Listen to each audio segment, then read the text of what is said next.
தந்தை தாயுடன் விளையாடும் பாசமிகு சிறுவன் புன்னகையுடன்.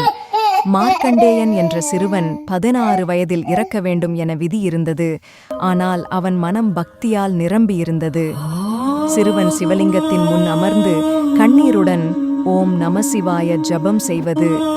ஒவ்வொரு நாளும் அவன் சிவலிங்கத்தை அணைத்து ஓம் நமசிவாய் என முழு நம்பிக்கையுடன் ஜபித்தான். கருப்பு மேகங்கள், புயல் காற்று, யமன் குதிரையில் தோன்றி வருவது. 16வது பிறந்த நாளில் யமன் வந்து அவனுடைய ஆயுளை எடுக்க முயன்றான். மார்க்கண்டேயன் சிவலிங்கத்தை இறுக்கமாக அணைத்துக்கொண்டு கண்ணீர் விட்டு ஓம் நமசிவாய் என்று அழைக்கிறான். மரணம் வந்து கொண்டிருந்த போதும் அவன் ஒரே ஒரு பெயரையே அழைத்தான், சிவா. சிவலிங்கம் திறந்து பிரகாசமாக சிவபெருமான் தோன்றுவது, டமரு ஒலி, தீப்பொறிகள், ஹீரோ இசை. அந்த ஒரு அழைப்புக்காகவே பரமசிவன் நேரடியாக தோன்றினார். சிவபெருமான் தனது திரிசூலத்தை உயர்த்தி யமனை அடக்குவது.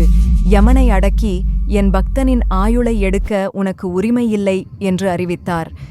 மார்க்கண்டேயன் சிவபெருமானின் பாதத்தில் விழுந்து அழுவது, சிவபெருமான் அவனை ஆசீர்வதிப்பது. அந்த நிமிடத்திலிருந்து மார்க்கண்டேயன் சிரஞ்சீவியானார். என் நாளும் வாழும் தெய்வீக பக்தர்.